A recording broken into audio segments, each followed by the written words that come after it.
Welcome back to the Real Estate Excellence Podcast. Today's guest rose through the ranks to lead one of the largest brokerages in Northeast Florida before starting his own company, Momentors. Momentors is a coaching, mentoring, and consulting company to help individuals rise to new levels in their career while achieving a better quality of life, better relationships, and financial success. He has been part of the John Maxwell Leadership Certified team, which I admire as a John Maxwell fan. Let's welcome this dynamic individual with nearly 2 decades of real estate and coaching success, the founder and CEO of Momentors, Kevin Waugaman, to the show. Thank you, Tracy. Appreciate you having me. I did pronounce your last name correctly. Nailed it. Nailed it.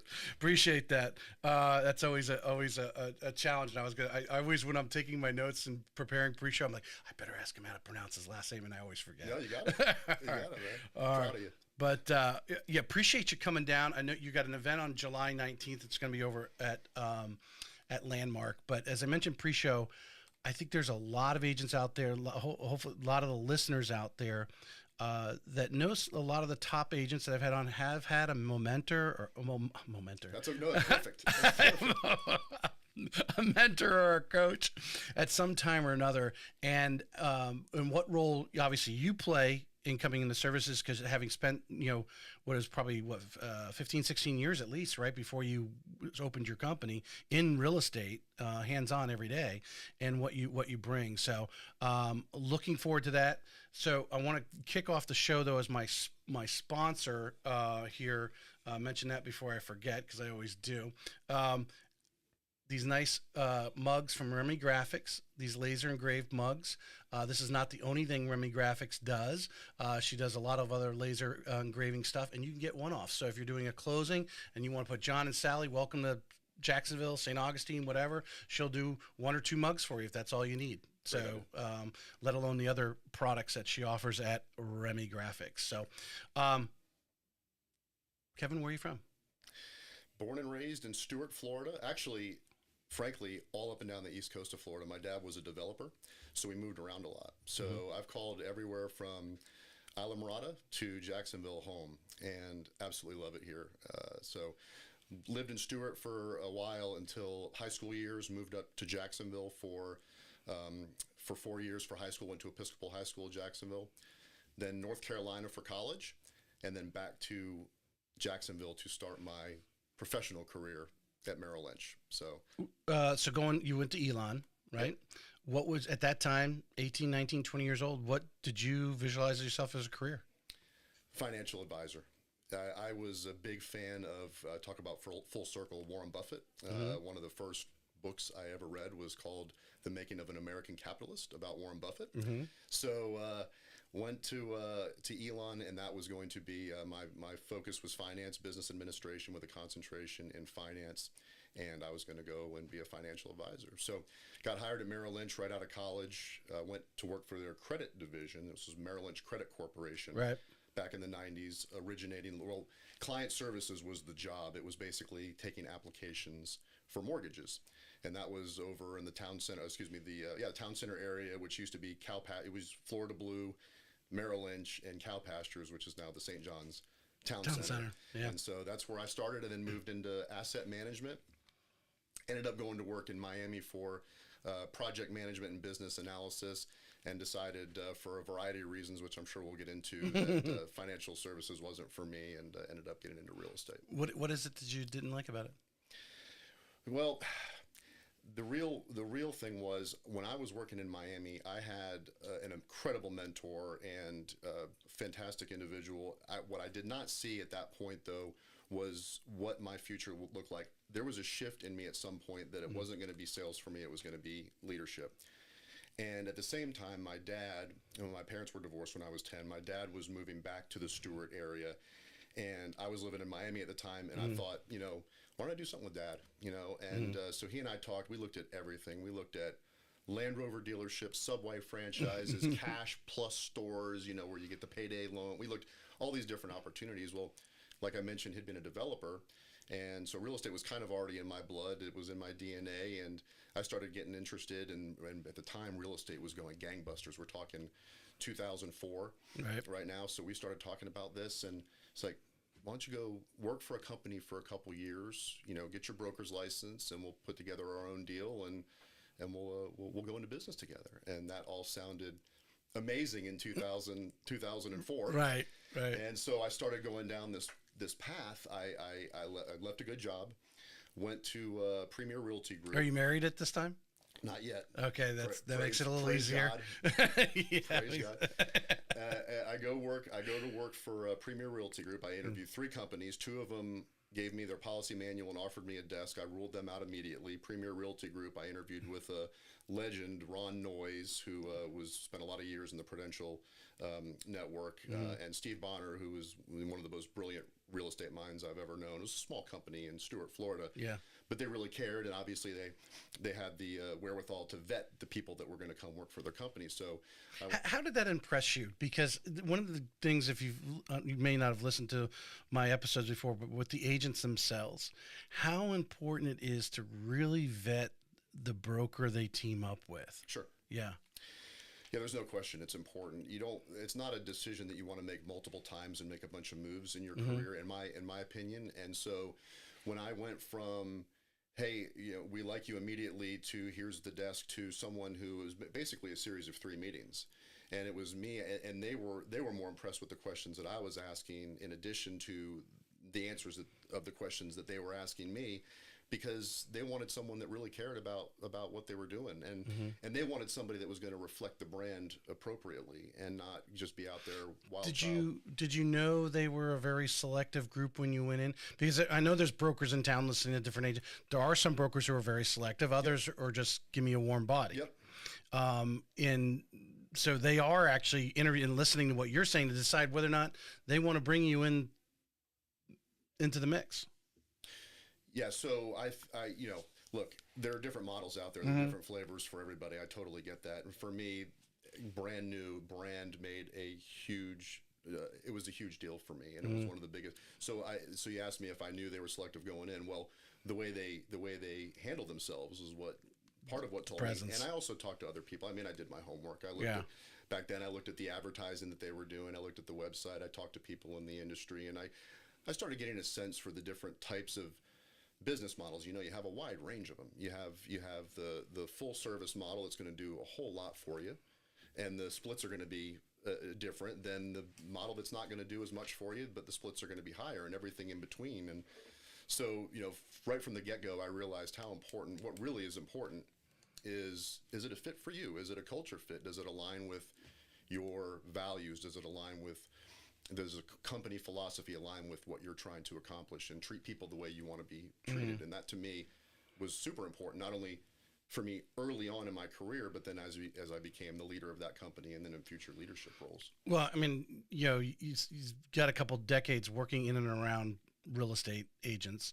The importance of that connection. Like I said, we do have some people that bounce around, and I remember what Caitlin Doherty said with DJ and Lindsay. She's like, yeah, I think agents, they're looking for that connection instead of doing some of the homework out before they go and sign up. Sure. They're just jumping brokerages every year, or some of them even sooner than that, and hoping to find something that just clicks for them. Yeah, I think sometimes it's that, and I think sometimes it's, this is hard work, and sometimes we're looking for an external solution to something that's an internal job that needs to happen. And you can if you're determined, a lot of good companies out there, you're gonna make it work. But there's a lot of inside work. The concept that it's not working for me here, I better go somewhere else. Maybe that's the thing. Maybe it's I'm not connecting with my broker, or the philosophy doesn't line up. But maybe it's, man, there's something I need to fix, or I need to do, or I need to develop some better habits in order to make this thing work. I try to tell people, look, before you make a move, you go all in wherever you are, because sometimes you see people make a move, they haven't gone all in before they're out the door. Right. We'll dig a little deeper in that when we start digging into Momentors. All right. So in 2005-ish, you joined Premier. Yes, that's right. Based on your LinkedIn. That's right. What you had there. Obviously, within, really 12 months, we're starting to feel it. I know my parents were selling a house in Naples, and it was early, probably May of 2006, and the market had already started to turn down at that time.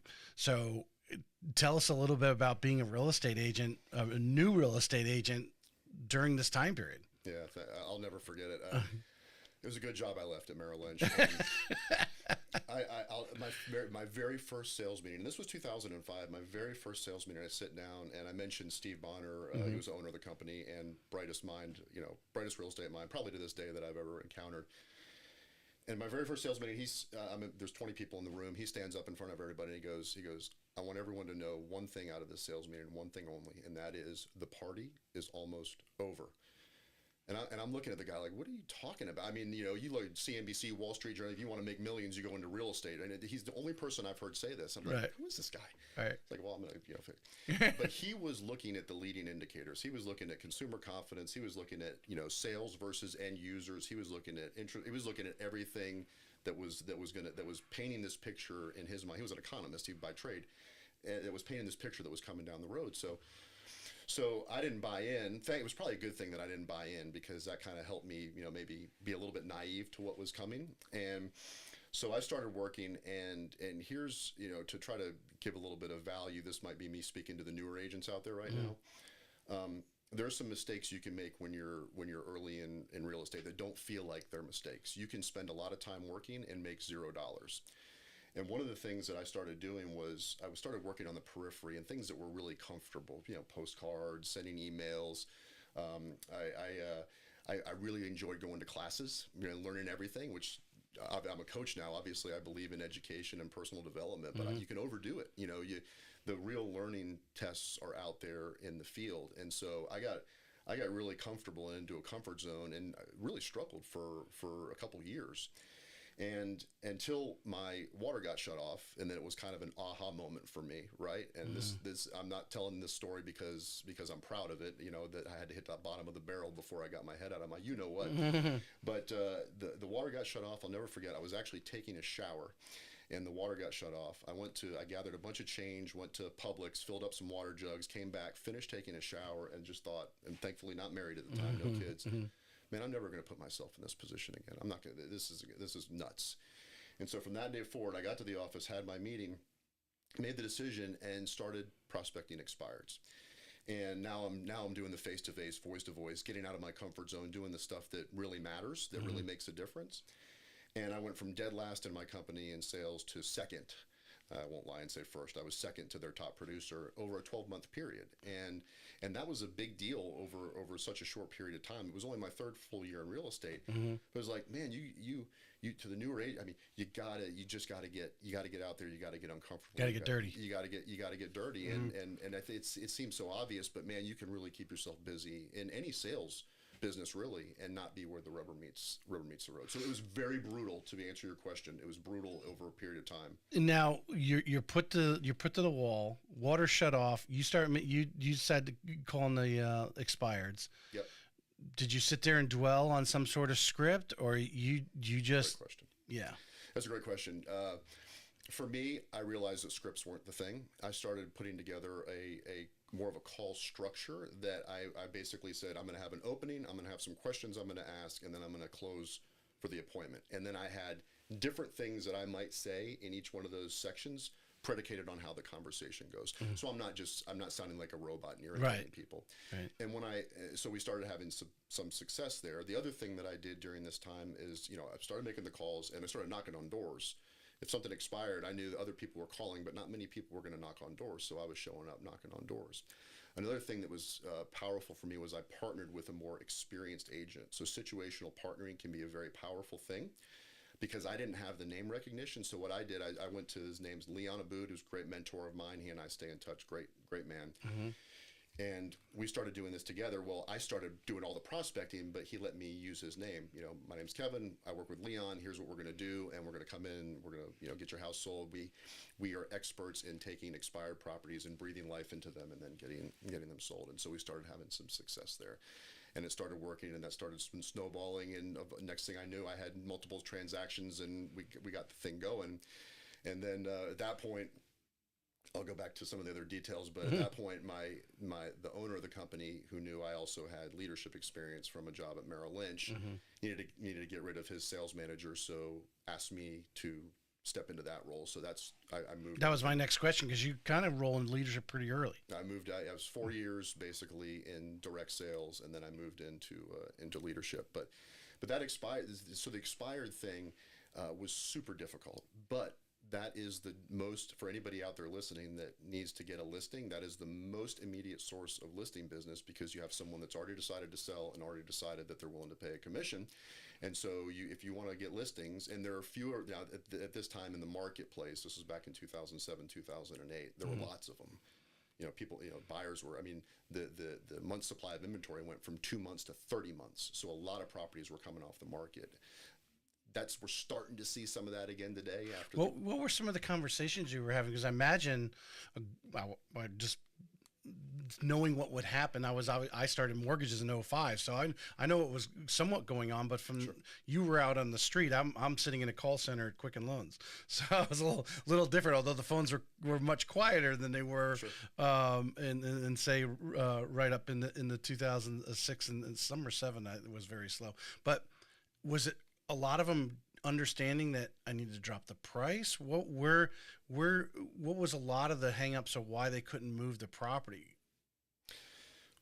Well, where you came in, and obviously the buyer pool had shrunk dramatically. A lot of people had gotten themselves multiple units, and there was no end user. There were not enough people to rent them out. There were not enough people to buy the flips that they were doing. So, what we needed to do was look at, it's hard to just tell someone that price is the issue. So and that's not always the issue. It's either it's condition, marketing, and price. Those are the three main functions in terms of how you're getting your property sold. So we would go evaluate all three.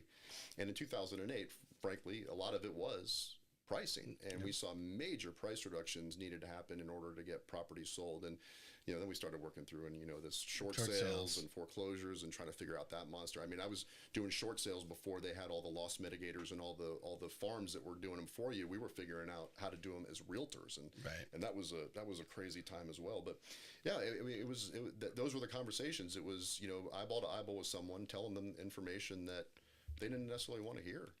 One of the, so you replaced a sales manager, who my first assumption would be was not adapting to the times, because the times were changing in real estate, and how you work in real estate, whether the short sales, which 08 and 09 were like pulling teeth. They got better as the institutions got a little more proficient at what they were doing to move these houses, move these short sales and so forth. But in going back to the subject of talking about the agents bouncing from broker to broker, in this case, you had a sales manager that obviously this owner thought was probably getting stale. Is that it? So he had strengths, and at the same time, he never had experience selling real estate. Oh. And so I think that was more of his issue, is getting buy-in and trying to coach agents when he hadn't walked in their shoes. And so I think because I had the leadership experience, and now the owner saw me getting some traction in sales, understanding that I now know how to sit down and list a house, price reductions, work with buyers. I've developed a buyer consultation system before a lot of agents even did that. Like, because I came from financial services, and you had a big presentation for anybody you were sitting down and talking to. So I had a little bit more of I kind of brought a little bit of corporate into it. So I had systems that I started putting together, and I think he looked at that and he said, I think I can use this in helping coach and train some of the agents that we're bringing on board right now. And I had some credibility with the more experienced agents as well, because they saw me. You reached that number 2 spot. Yeah. And you earned it. You worked through it. It wasn't something that just was easy. You didn't hit it on a 2020 and put a stick in the yard and someone was going to buy it. And that's why. And so, if I can just say this real quick, I tell the story not to try to impress anyone, but so that people understand that the market does matter. I'm not going to sit here and say that the hot market doesn't matter, or cold market doesn't matter. It matters. But I know a lot of people, myself included, that had their best years in the worst of markets, and so there's opportunity in all markets, and that's really what the message is. There's some challenging times always coming up at some point. And that doesn't mean we need to get out of the business. That doesn't mean we need to jump ship. It just means we need to maybe reevaluate what we're doing and make adjustments. I think I want to say it was Matthew Rathbun. I don't know if you know Matthew was down here for the RE Bar Camp, and he speaks nationally at a lot of real estate conferences. He's a real estate agent in Southern, I think it was Richmond, Virginia. But his point with all these things that all the agents are being told to do right now, obviously you got artificial intelligence coming out, video, and he's like, if you don't have, I just want your opinion on this statement of what if you believe it or not, because talking about the actual broker or leader in your office. He said, if your broker isn't out there doing it himself, it's very hard for them to really bring it to their team. As it sounds like this particular person probably, as the market changed, he was really a fish out of water and figuring out how to get through these things. What is your, just your vision on what a broker, being out in front of their people is so important. Yeah. Well, I think being out in front of the people is important. I think it works both ways. I think you can be, because when I became a broker down there, I became a non-competing broker. I gave up my book of business and now I'm not doing it. But as a broker, even if you're non-competing, you can be on the front lines a lot with your people. Yeah. You can go on listing appointments. You can sit down at the negotiation table. I've done this even as recently as being up here in the chair I was in at Berkshire Hathaway.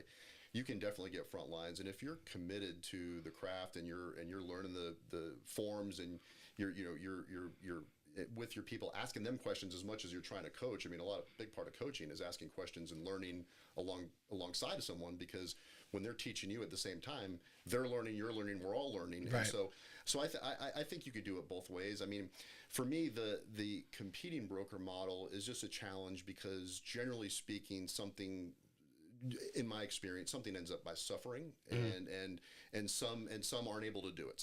It's just, I'm going to go do my real estate practice, and therefore this part, the management part, is going to suffer, or I'm going to do this part so well that this part's going to suffer. So that was always my thought process. But some people are able to crush it doing that. No, I think there are some brokers in town who aren't producing, but they are actively out there. Like you said, they're engaging with the agents, they're finding out what's going on, and then sharing obviously with the others, because you can only be working with so many transactions at any one time. To me, I always, when I'm talking to people talking about being in mortgages, having been in a call center the first 12 years of my life, I've written more loans than any of these guys out on the streets have, because we're volume. And writing at times 35, 40 deals in a month during some of these hot refinance times. Wow. You're looking at credit report. You know how many credit reports you need to pull and see? Does this smell? Is this going to get through? Sure. You learn those things by at bats, and the only way, to me, a broker in a real estate office can stay out in front is either they're doing it themselves or they're so engaged with their people, learning about what they're dealing. As you know, every real estate transaction has always got a couple curveballs in it, and you got to navigate through it and get these deals done. And you've got to absorb all that stuff in so you could take this and hand it over here to these people. No question. Yeah. Boots on the ground matters. I mean, you're out there, you're going on the caravans, you're doing the sales meetings, you're talking to your people, you're doing hopefully quarterly or twice a year reviews with them, checking in with them. What are your challenges? What are you facing right now? Yeah, you're engaged. No question. Since we're on this part of this questions out there, you're coaching agents. You're deeply involved in the industry. These brokers need to be out in front on this whole NAR settlement thing, because we all have our opinion on it, but we've got to keep the troops in line, so to speak, keep the positive energy going, and not look for the positive outcome, if you want to call it that. What is your, I know you're interacting with agents. What are some of the things that you're hopefully spinning them in the right direction? Yeah. Well, we're going to spend a lot of time on July 19th at Landmark Title talking about this. I think you have two things right now that are your quote-unquote potential disruptors, which is an overused term, but you have the settlement, and then you have how people are engaging with artificial intelligence. And my thoughts on both of those are they are potentially existential only for certain people. And for the people that are going to adapt and make the moves and do the right things, there's going to be so much tremendous opportunity in how we utilize those, not only the AI tool, but how you approach working with buyers, and how this is probably going to run some people out of the market just because people fear change. So I don't think that would I have written it this way? No, I don't think it's necessarily the greatest thing, but I do know that it's going to be there to deal with. I mean, think about this. I wasn't in the business at the time, but at one point agents went from MLS books to then all the information being online. Okay, that got some people out of the business, but it also eventually became awesome. I mean, we've dealt with Zillow, we've dealt with other. Zillow was going to take over. Zillow's going to take over, and now the internet's ubiquitous and everyone has access to it. So what's really happened is real estate agents, professionals have become, instead of the protectors of the information, they become the interpreters of the information, and that's still going to be there.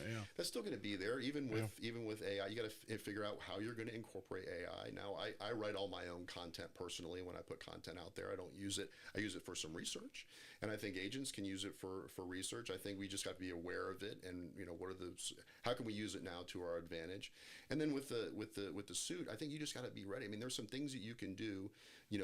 First of all, I mean, this is overstated, but it's in case someone hasn't heard this. Understanding and recognizing your value proposition is huge, and it's not just about, hey, I'm going to help you find a house, and hey, I'm going to I'm going to really care about you and all that stuff. The buyers need certain things from their real estate agent, and it has to do with confidence. It has to do with empathy and listening skills. It has to do with guidance and strength and courage and all these things that we need to bring to the table. Because what do they want from us? They really want to, when you strip it all away, I want my financial situation to improve. I want my housing situation to improve. I want it to happen with lower stress and lower liability. I mean, these are the things at the end of the day that they need from us. Right. And for the agents that are going to be able to articulate that, they're going to be super successful. Yeah. Now, I'll also say getting good at taking listings is a good idea right now. You'll still be in control. You'll still be able to work with buyers, but if the agents I'm coaching, if you tell me that I prefer working with buyers, that's fine. But you also want to improve your listing book as well. Well, I was chatting with Miss Dunya Taylor, who owns Remy Realty as well as Remy Graphics this morning, as she dropped off these new mugs this morning. That the listing agents need to be good. You can go out there and get lists, but what's going to change the market is when you send a bunch of listing agents, which I think will be weeded out, who just immediately just go to, I'm worried about me, instead of doing what they've been doing all along and saying, no, we need to get 5 or 6% because we need the incentive for the buyer's agent and do business as normal. Would you agree with that? And the strong listing agents need to, you want to be strong at the listing presentation, but that's part of being strong in there is explaining to them why they need to have the buyer's incentive in there. And then to me, it would take a lot of stress off everyone. Yeah, I think that's right. I mean, I think you have to know your buyer proposition. You have to know your seller proposition, and be able to articulate the value of not only what I bring to the table, but the value of being able to why we need to do this, and expand the buyer pool when you do that. And again, you take a lot of the stress off the system. So I agree with that 100%. And I think there are going to be there will be a lot of agents that are really, really good at doing that, and will continue to flourish and have more opportunities to do so. All right, so you make a transition, you come up to Jacksonville.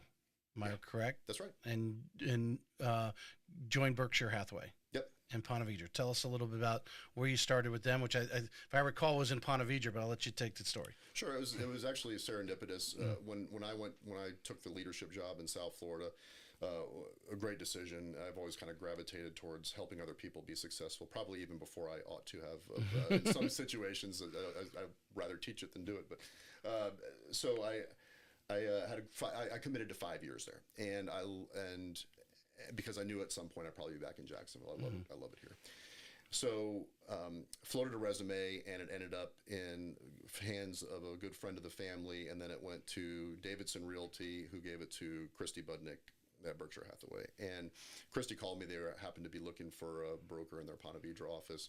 That's where I lived when I was in the Jacksonville area in high school. Always kind of visualize myself working in real estate and being in Ponte Vedra. So when that call came, we both look at it as kind of a serendipitous moment. I remember I was so loyal to the company down there. I wouldn't even take the phone call, our initial phone call on property. I left and drove across the bridge and sat in the parking lot of the Hutchinson Island Marriott to have my first conversation with Christy. It felt just kind of weird about doing it, but it all worked out. And over a series of, again, 3 or 4 interviews with her and with Linda Shearer, the founder of the company, we decided that it was a fit. And then I started working in the Ponte Vedra office. And man, what a powerhouse office that is. I mean, filled with incredible people, not just great producers, but just incredible people. I mean, and it was, I almost thought when I tell people this, I thought I got like a honeymoon reception, like, oh, okay, we'll see how long this is going to last. You know, everyone's playing nicely together. It's a family environment. It's all good. And 6 months later, I was like, okay, this is not honeymoon. These are people that really care about each other. They care about the community. They care about the company, and just had an absolute blast there. Ran that office for 4 years. Got into some really good situations, some really good negotiations. Learned a lot from that group of people as well. Most people say, oh, that's just a dream job for a sales manager. But really, if you're taking on an all-star team, you know, if we want to call it that, you're going in there. Obviously, you don't want to lose any of those all-stars. Sure. And you got, you know, people who are doing far more production than you ever have, you know, so they have high credibility. You know, what's your credibility coming in? You know, there's a lot of things that go through your mind. Someone from the outside would say, oh yeah, I'd love to manage that office. Yeah. For how long? Yeah. Because to stay out in front of the top people, to add, to me, people change brokerages because the broker is no longer adding value to them. Sure. So imagine these are things going through your mind as you're driving up 95 to come up here. What are some of the things that you learned there and managing that high producing office? You know, there was a little bit of an intimidation factor there, but I was pretty confident in my abilities of doing it.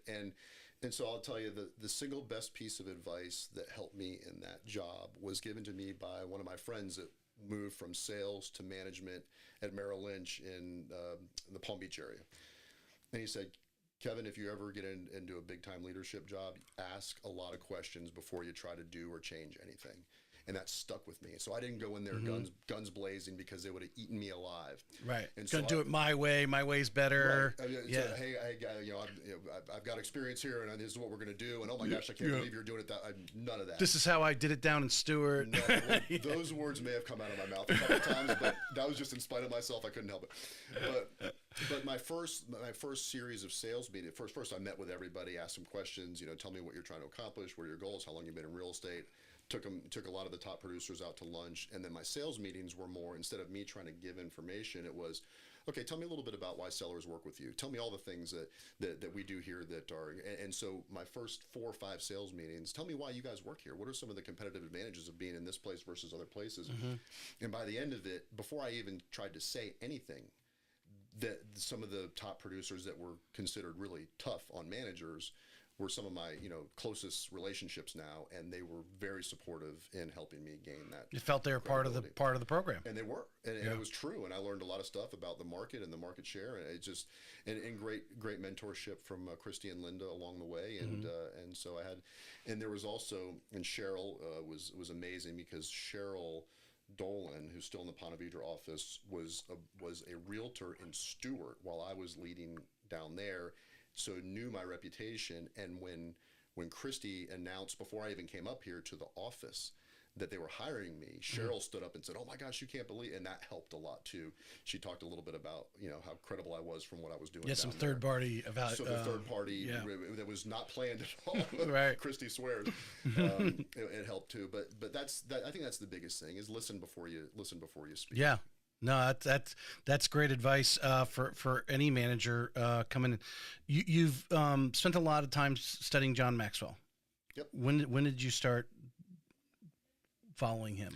Yeah, so I glossed over it a little bit. But when I moved to Miami with Merrill Lynch, I worked for a guy named David McWilliams, who passed away a couple of years ago. But just a solid. He was the one that I kind of looked at and said, I want to be a leader one day, because he led the region of Florida for Merrill Lynch, and he just, you know, family man, just had it all together, confident, had the right priorities, just really had it. And at a time in my life when I did not. I mean, I was all over the place. I didn't know which way I was up. Party too much, not getting enough sleep. Just health was terrible.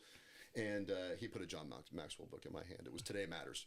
And to this day, one of my favorite books. When I know someone graduating college or whatever, I put a Today Matters book in their hand. And by the way, not saying that changed everything for me on a dime. It did not. It was it was a gradual process. But started reading John Maxwell, and then of course all the other. I mean, I've got my leadership library, my books at home. I'm always reading something. Right now, it's Deep Work by Cal Newport. I don't know if you've looked into any of his stuff, but John Maxwell has been a tremendous influence in my life. And funny enough, when COVID happened, one of the meetings one of our annual meetings that we normally do in person, make a big deal out of, we had to pivot again, a COVID word, but we were able to bring John Maxwell in, and he did a virtual event for us for Florida Network Realty, and that was just a huge deal for me to be able to have him speak at a company after having been influenced by him for so many years. Right. How important, I've read more books obviously since I've been out of school than I ever did. I found ways to get through my education, get my degree without having to really read a whole bunch. But as an adult, we absorb it different ways. As an adult, obviously, I got hooked on John Maxwell, just like the way, I don't know, the way that he writes, what he thinks, we just match, and you want to turn the next page, type of reading. But whether it's listening in your car or, I do like reading the hardcover book. I hate paperback. I want a hardcover.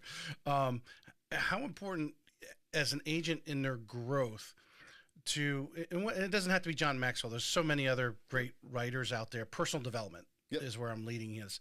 To be working on that all the time. You don't have to be full-fledged. As I think a lot of read 10 pages a day or 10 minutes or whatever. A lot of them just recommend. And there's a lot of personal development books that are actually set up that way. You can read a chapter in 10, 15 minutes, and that's the way they're designed. So you're reading that one chapter a day, or the audio books.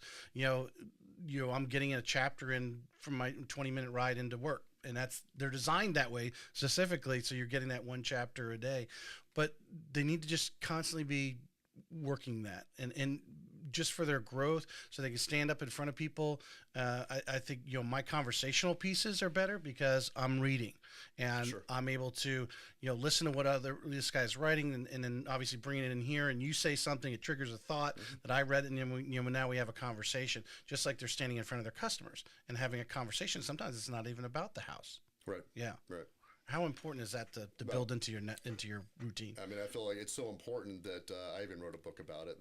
That's almost complete. It's called One to Grow On, and developed a community around it where people can come in and engage with content over a period of time, as you say, in short bites, and kind of progress through it without question. And this is something I learned from John Maxwell many years ago. Is everyone kind of has a plan for their business, a plan for what they want to do, the goals list.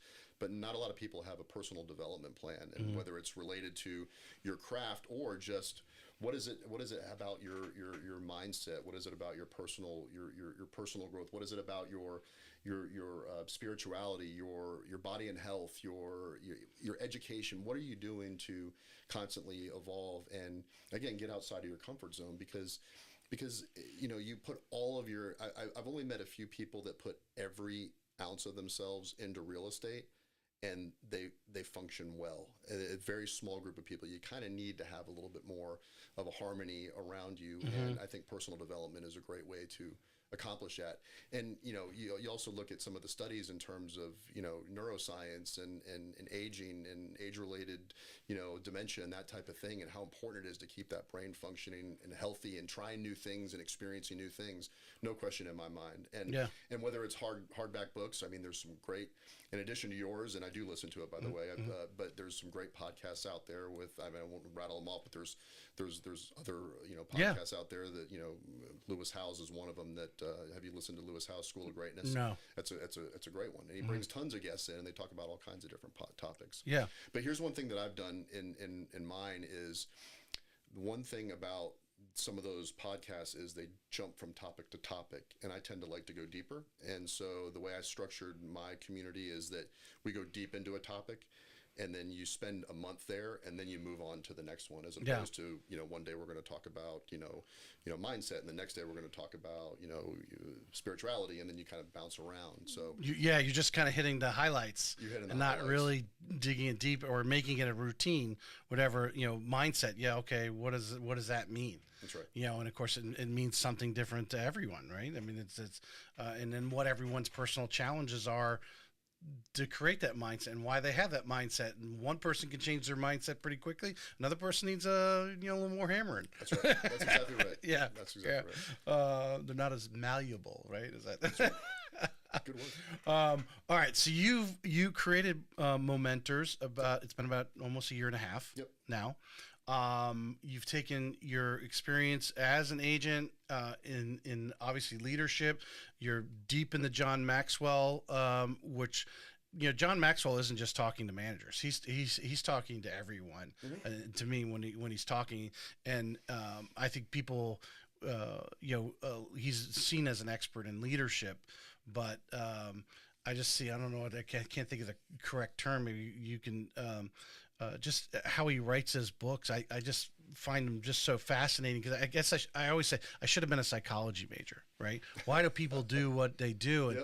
And sometimes he can give you a different angle when you're reading him going, that's right. And I actually, when I have conversations with people, sometimes I can be, hey, I don't know how to say this, but this is what I'm trying to get. And you have to understand, I think he's a perfect example.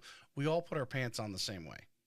And, these people, just because they're a manager doesn't mean, they've got far more experience than you, whatever. They've gotten there for different reasons and whatever.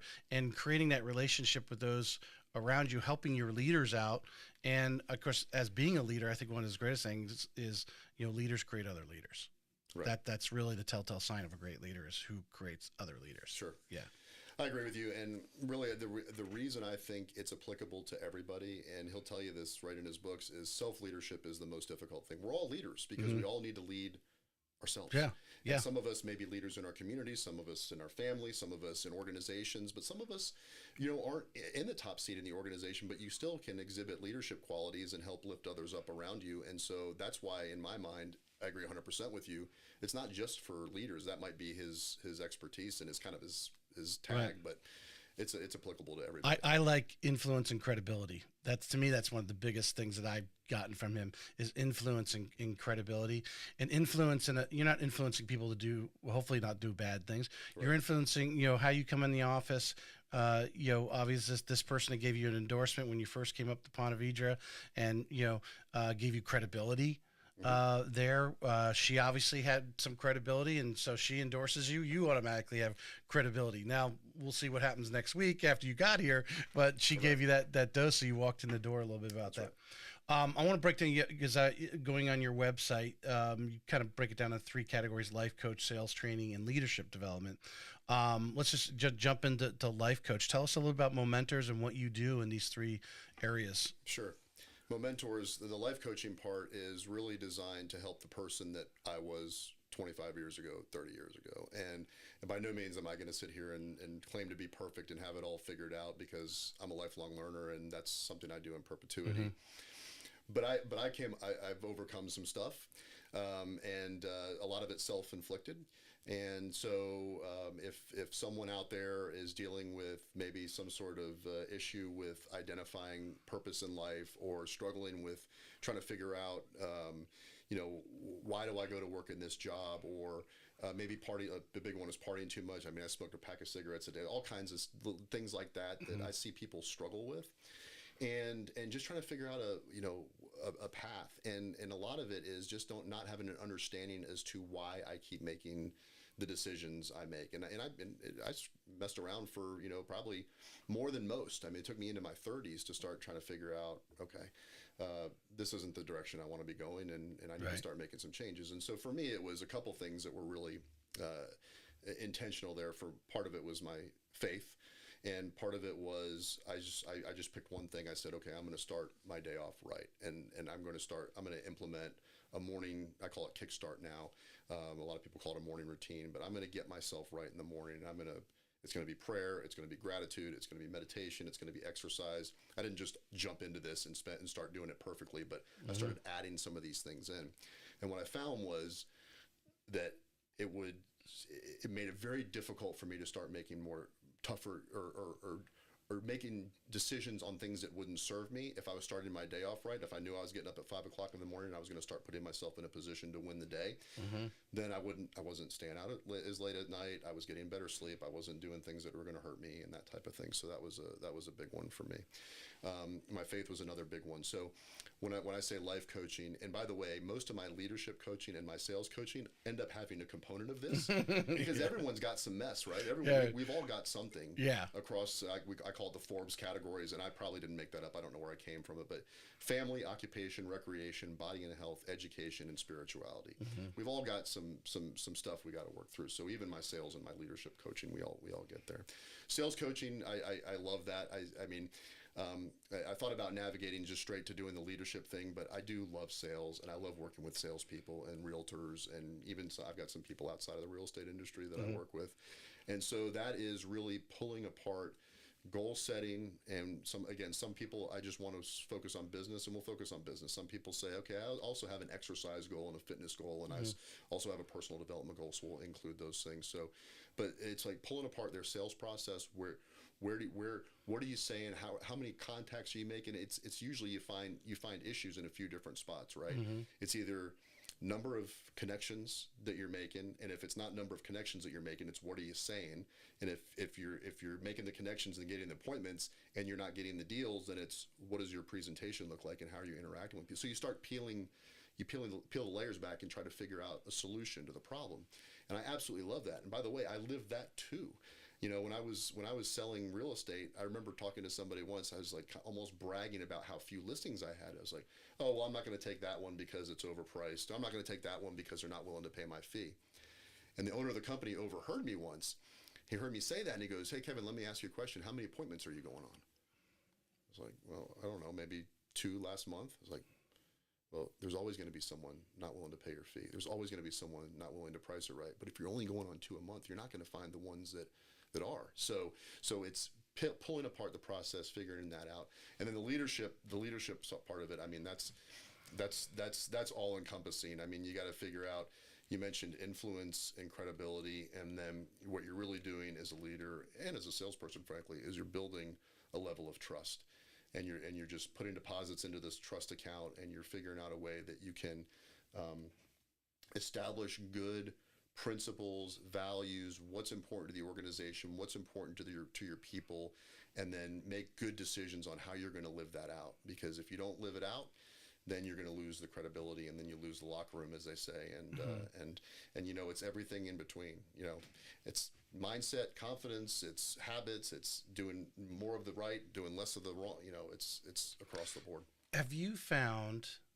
I know you have. You've had to. Because I see I think a lot of it because one of the things I talk with the agents who've had success, they reach a point where, another John Maxwell phrase I use a lot of times, the lid. They reach a lid in their business, and they're going out on appointments. A lot of them just have a good sphere of influence, whatever it is. So they're getting a number of referrals. They're basically batting nearly 100% because they've been referred, and they have a great presentation. They're closing, they're getting the deal. Yep. But they're going along, and I mean, you can make a decent living closing. I think one person I had recently, they said they felt 5 to 7 million. They're pretty much at 9 million. In my opinion, they're maxed out, doing everything themselves, with no transaction coordinators, no assistants, nothing. But they're really missing the front end piece. They're really good at all the back end piece, but they're just not getting some appointments where they are actually pushing the envelope and getting a few no's. They're 2 for 2 every month instead of being 7 for 10 or 6 for 10, the type of thing. Yeah. Yeah. Well, that's, I mean, I think that's an issue. We used to tell people if you have a sales rate of 100%, you're probably not hitting. Your business isn't as big enough as big as it ought to be. So Yeah. I agree 100%. Again, it's getting outside of the comfort zone, and then getting to the point you have to make a decision. Am I going to be a solopreneur and do this and add an assistant and add a transaction coordinator, or do I want to build a team? And then you start scaling your business from there, because yes, there's only so much you can do as a solopreneur. So in your coaching, I imagine this a common topic where they, No question. yeah, talk about some of the conversations, and you don't have to mention names or anything, but maybe some success stories or some things, just some challenges of some of the clients that you've had and that you help them break through this lid. Yeah. So a big challenge is, do I want to be a manager of other people? I think that's where a lot of it comes to a head. It's do I want to spend my time just building this business and take it to a certain level, and then it's at X, and I don't care to take it to Y because I don't feel like I want the hassle. One person I've been talking to is, we're having this exact conversation, and he's nearing retirement, and he, by the way, came up with a mentor in a situation designed exactly for this, in that the mentor was only going to work for 5 more years and wanted to continue to earn on the book going into retirement. And that's exactly the way this happened. And now this gentleman is getting to the point of where he's getting ready to retire and doesn't want to do that. And to me, that's a big miss. And I'm trying to help him work through. And he's a kind of a perfection personality, so he likes to have his Total control. He likes to have the control, and he's kind of dabbled around with people in the past and hadn't really gone so well. So it's trying to help him kind of visualize what life might be into the retirement years, where he can nurture and train somebody up to then not have to be as engaged as he is right now, so he can go travel some more and do some of those types of things. Right. I mean, for someone that is interested, that really wants to build a team, working with them, it's easy, because it's just a matter of figuring out, okay, what are you trying to do? What are you the best at, and what do you love doing, and what do you want to do? What 1 or 2 or 3 things, maybe max, do you want to spend your time doing? And now we can organize the rest of it around you. And yes, you're gonna now have to allocate a period of time to people management, but this is what that looks like. And if you're gunning it, wanting to do that, then that's an easier conversation than helping someone, getting back to the psychology comment you made, trying to get out of their own way to be able to not. I mean, what's the alternative? You just walk away one day, or you burn out. You either burn out, or you walk away one day and you're not. And now all that work that you've done over a period of, in this case, 30 years, it's not. You're not going to monetize it, because not many people are just going to buy a book that hasn't been, where that person hasn't been brought in and cultivated, because there's no guarantees as to what that's going to happen. So you need to start 5 years in advance. I tell people it's so hard for some, 5 years in advance, to start making those introductions and start creating that stickiness with them and your database, so that you can then dial it back a little bit. Financial services, they have this figured out. The financial advisors, they do this beautifully. It's, for some reason, it's been tougher in real estate to kind of get people to buy into that model. How does the financial services do it? Well, because I agree with you. First of all, financial services, they've got the residual thing worked out, right? So now I create a database, a book of business, and it's generating revenue. So I can bring people in to help work the book. A lot of the heavy lifting has already been done. So we figure out our splits. I'm still might be engaged, but I'm engaged at a very different level. And now I'm going to have the meetings. I'm going to do the new account creation, maybe just $1 million plus or 10 million, depending on the financial advisor. And I'm developing a team that is helping maintain these client relationships, but the engine is running, man, and those residuals are coming in. I was at a mastermind over at Landmark a couple weeks ago, and it was about teams. That's a very broad term. I mean, there's people that have teams of agents. I think that's kind of like what every agent that enters the business, they see that because it's out there in front. But there's other agents in town who really just have a support staff. They're that point person. They're the ones going out and doing the face-to-face, the things that they love to do. And, negotiate and that sort of thing, but a lot of their marketing, a lot of the paperwork that has to be done, all the computer work is all being done by other support people. Sure. And I think there's some sort of mix in between. Some people have just the 2 or 3 agents working. Yep. There's other teams that have 20, 30 people, they're working, but that's very difficult. The large team and people are turning and burning, coming in and out of that. You've got to have that ability the thick skin, I guess, to, you're constantly trying to hire in and obviously retain, Yep. but there's always someone spilling over and takes a little piece of your heart with Sure. them every time they roll out. Kind of like a managing broker. Yeah. Same concept. Yeah, exactly. Hire, develop, and every once in a while someone breaks your heart. In working with some of these people who have hit this lid, I think like you said, they got to get out of their own way.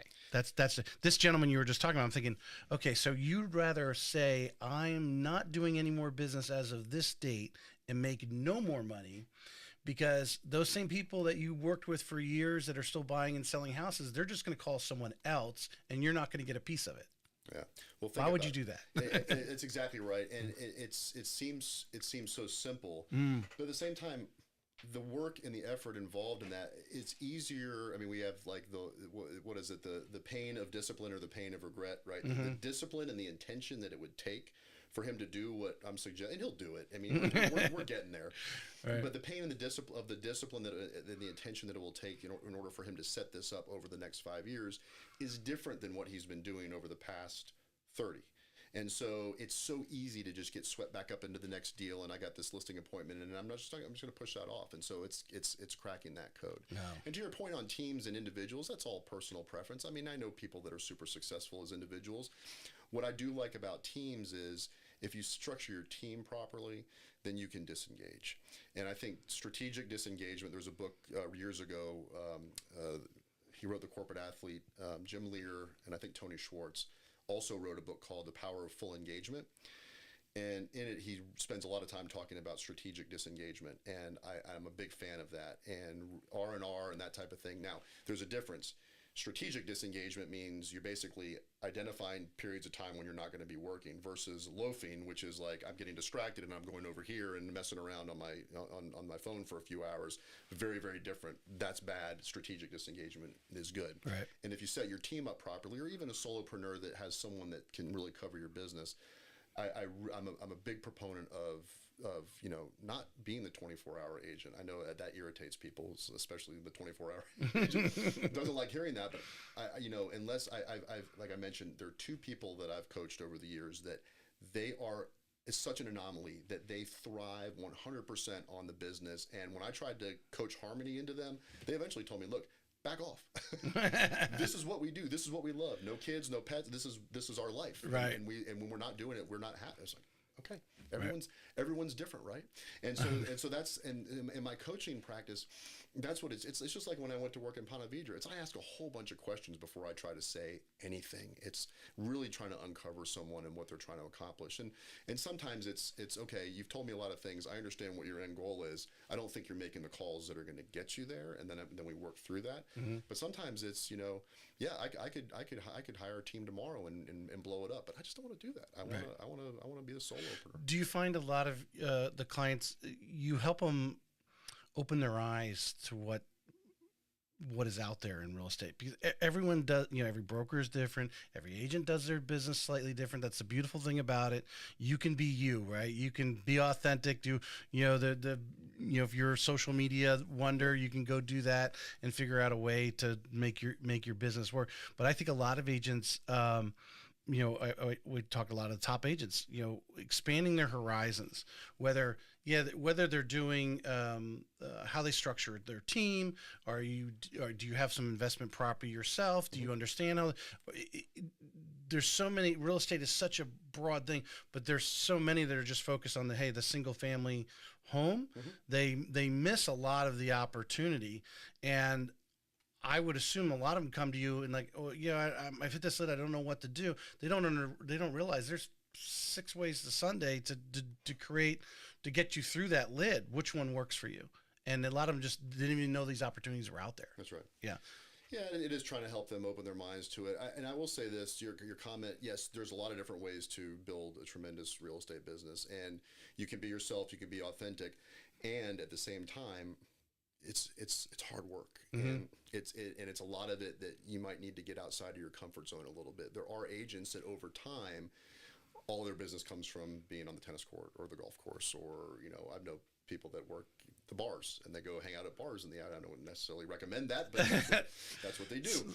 There's a lot of different ways to build a real estate business, but that's not generally how it's built from the beginning. And I think the best agents that even when they do fall into those rhythms that, man, I get a bunch of business coming from my tennis group, it's great, but it's always good. It's always a good idea to have multiple sources of income, other sources of clients, whether it's open houses or expires or for sale by owners or social media or whatever your other sources there. And then to your point, get into developing levels of income. What do you call it? Wake up money or money that's coming when you're not even working. And again, financial services has figured that out. In real estate, there's not a lot of there's some models that have some residual type income from recruiting, but it's more of a purchasing and owning and either renting, short-term rentals, that type of thing, and understanding what market you're in and what your time horizon is on that, and if that makes sense for you as well to develop a larger portfolio. Sure.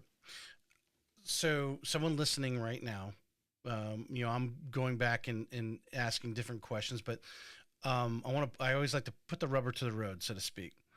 We'd like to say everyone needs your services, your coaching, your mentoring. I think everyone at different times. There's some great people that have always had a coach. They still have a coach.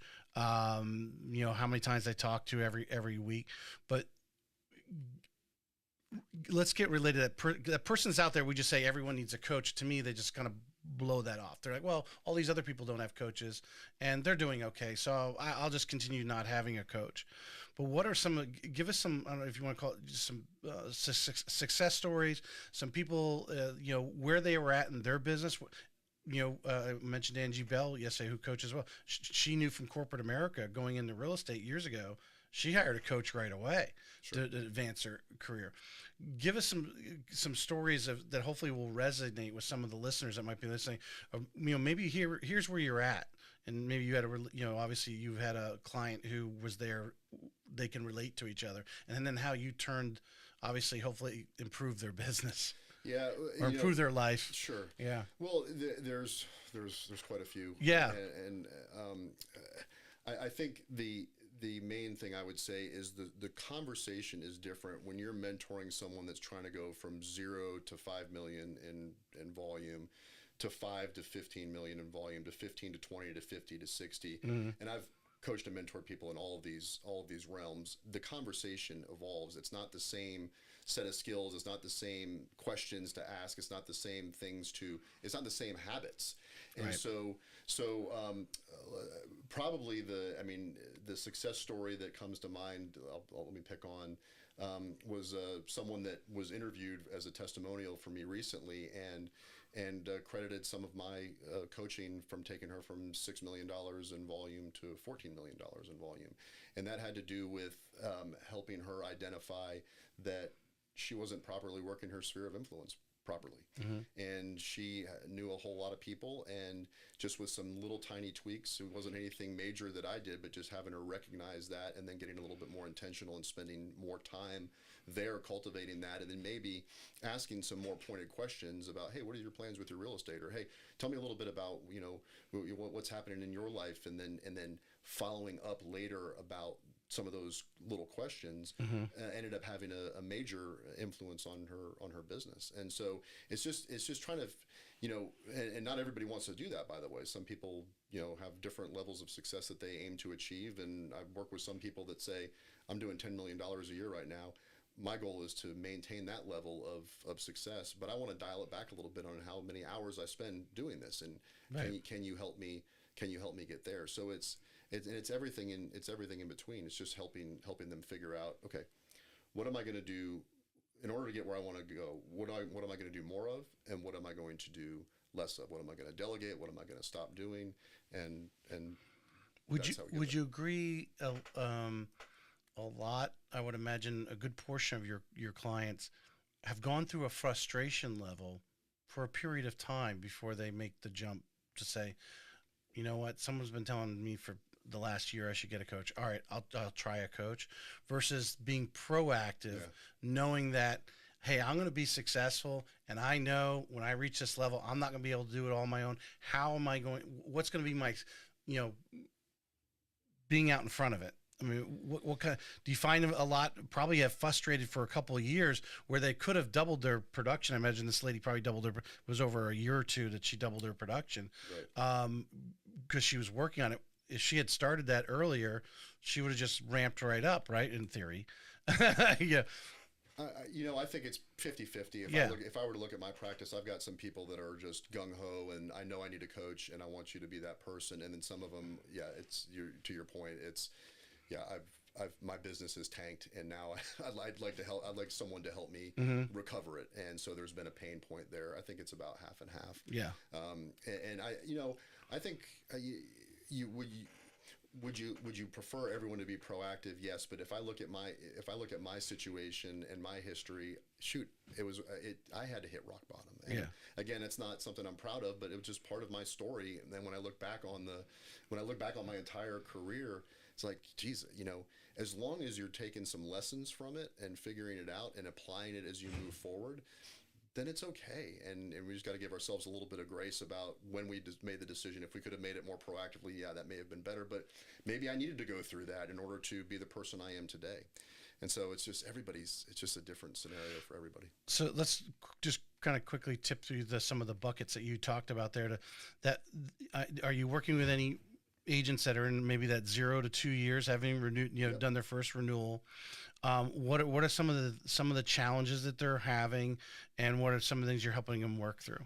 0 to 2, generally speaking, it's a level of perfection personality. Even if they're not a perfection personality, it's I want to know everything before I do anything, and it's just not the way it works. And I'd love to say that we're going to be absolute masters of our craft before we go out and get front and face to face with buyers and sellers, and it's just not the case. And so it's trying to help them get out of the way. And this was a big deal for me too, because when I was leaving Merrill Lynch, I was there for a while. I was kind of a go-to person for some things. When I got into real estate, man, I was the same thing. I wanted to know everything before I did anything, and that's why I went to all the classes, and that's why I learned so much stuff. and guess what? I made no money. And then at my first closing, I remember sitting there thinking, oh, I'm feeling kind of good about myself. I'm maybe a little cocky, and all of a sudden I feel all the heads turned towards me, and the attorney was asking me where the escrow check was. And I was like, well, back in the day, we had to request an escrow check in advance, take it to closing, and I'd forgotten to do that. Did I learn that in class? Heck yes, I did. When did I really learn the lesson? When I was sitting at that table and I was embarrassed and I was sweating, and it never happened again. But that's where my point is, that's where the lessons are learned, is on the field. It's when someone asks you a question you don't know the answer to.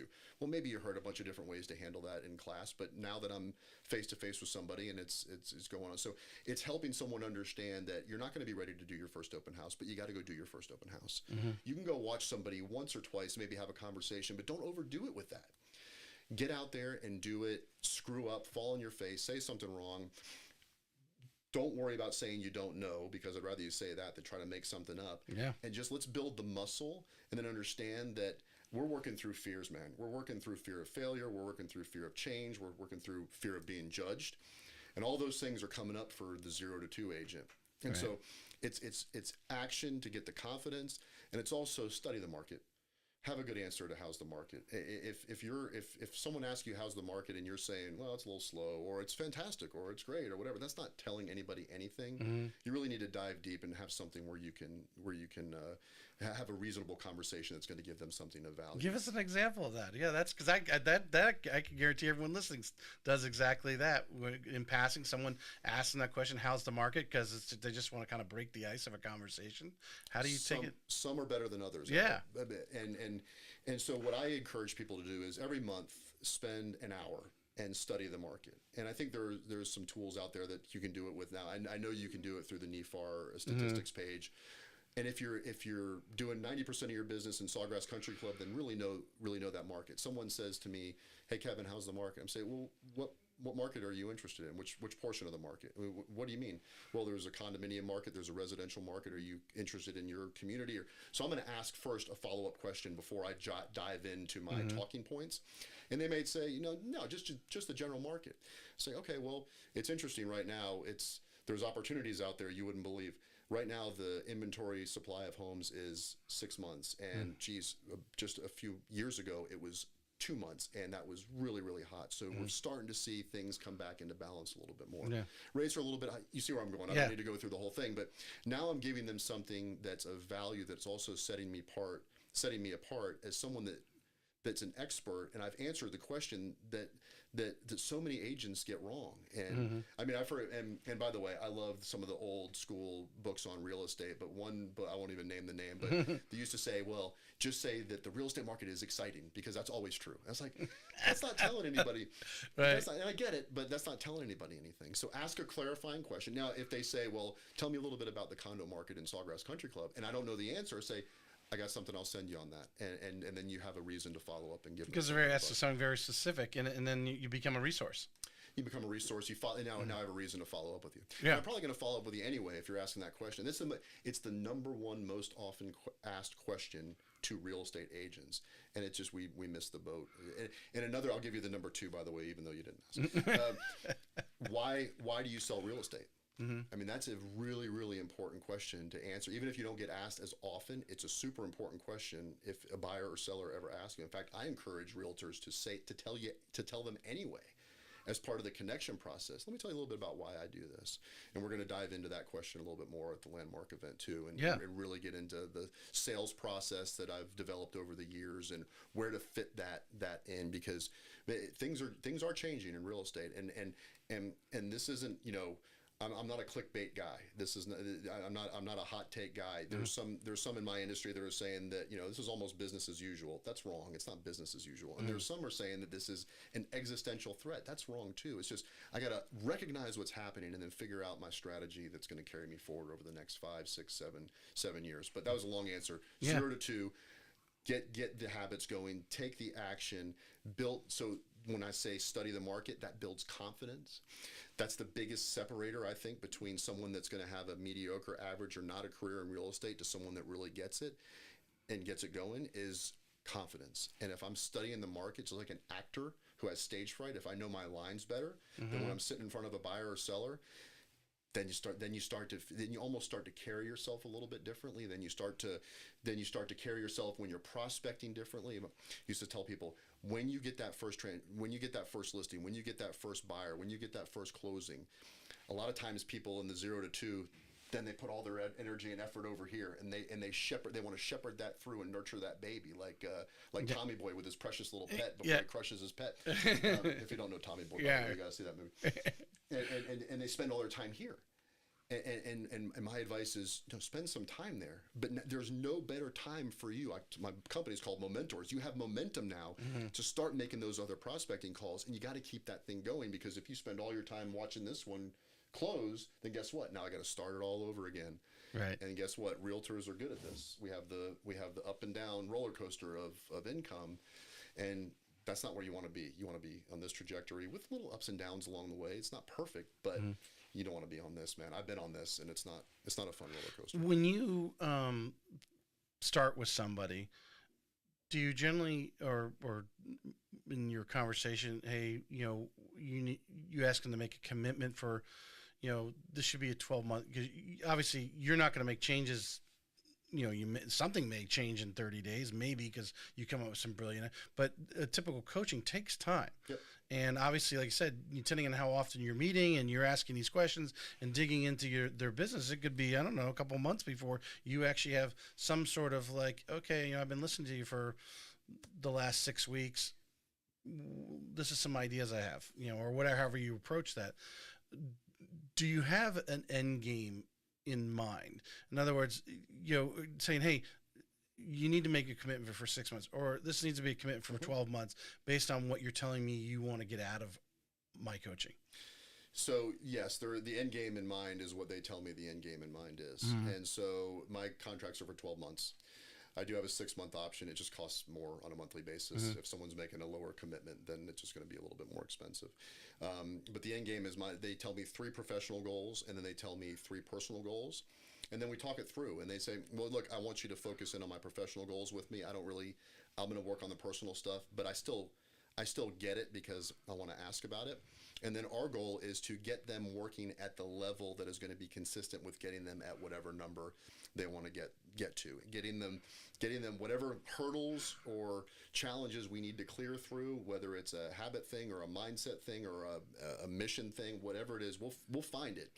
And then we start to work through it. So some clients I have, they like, look, I just want, you have real estate experience. I know you've been down this path. I just want you to tell me what I need to do. What did you do? What are some things I can do? And give me some characteristics of what a great open house looks like or what a great expired call looks like. Let's just talk. It's more direct. And that's more of what I would call a training relationship. It's still coaching because there's an accountability piece, but it's more direct. And then some people come to me, it's like, I don't know what's wrong.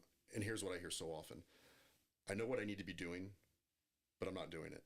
Right. I call that the momentum. Well, that was my question. What do you say to those people that say, I don't need a coach because they're just going to tell me what I already know? Well, I know what if they know what to do and are doing it, then the question becomes, are they achieving it at that level?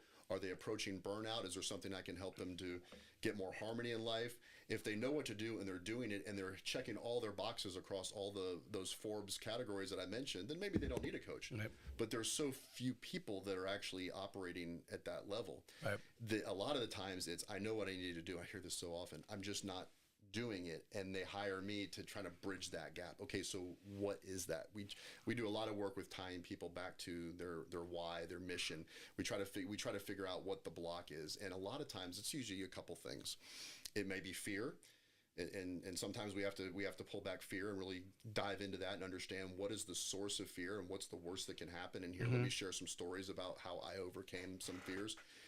Sometimes it's time and energy management. Sometimes they're just not prioritizing their stuff right. And then another one is just a big one, is distraction.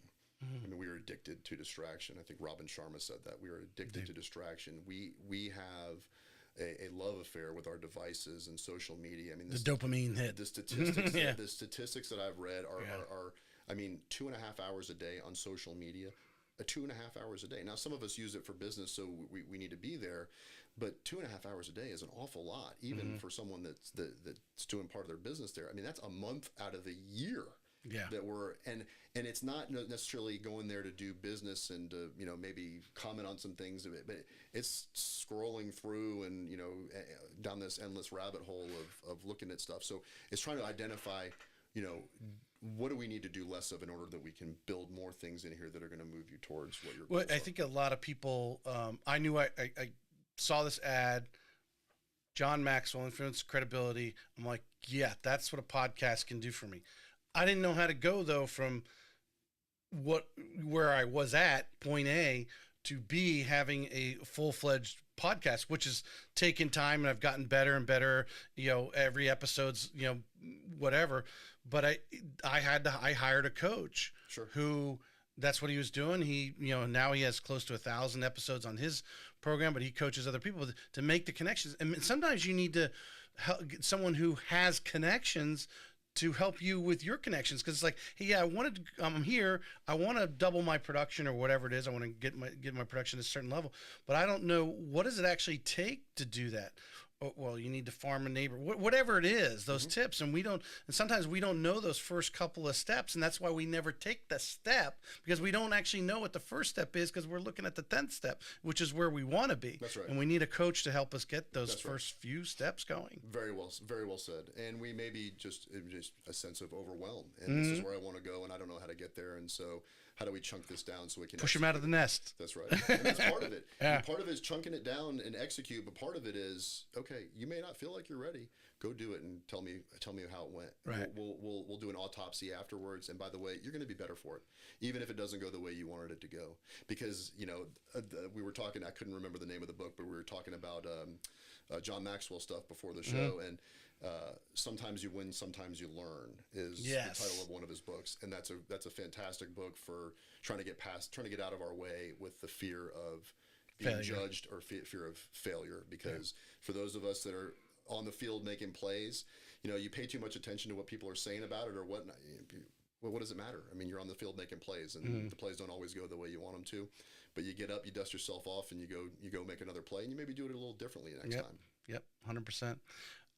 Kevin, anything you want to add? Well, congratulations. You've done this for a while and over 200 shows, and that's amazing. And so I really appreciate you having me on here and what you're doing for the real estate community. And, I appreciate that. And I can be found at momentorsllc.com. I got a lot of resources there. Even if someone isn't looking to engage a coach, I have a blog there. I write a ton of content, and there's some other resources there for realtors. You have a great LinkedIn. You have momentorsllc.com. Obviously, it'll be in the show notes. If you're listening to the audio version, it'll be in there if you want. You can't find them, but you just go Kevin Waugaman on LinkedIn. You're right there. There aren't too many. There actually is one more Kevin Waugaman who has a criminal record somewhere. So that's not me. So if it doesn't look like me, then that wasn't the tough times you were having in your 20s? I'm not saying I don't have anything on there, but there's someone that did a little bit more than me. I appreciate you, and this was a great show, and we could talk for hours, but the 19th of July, this is 2024, because we know this stuff will be out there forever. You'll be at Landmark and talk more about some of the value you can bring to the agents and helping them out. Thank you, July 19th, and looking forward to seeing everybody there. And Tom Reber with Planet Home is going to be there, and my friend Dan Stewart with Gray Frog Media be there as well.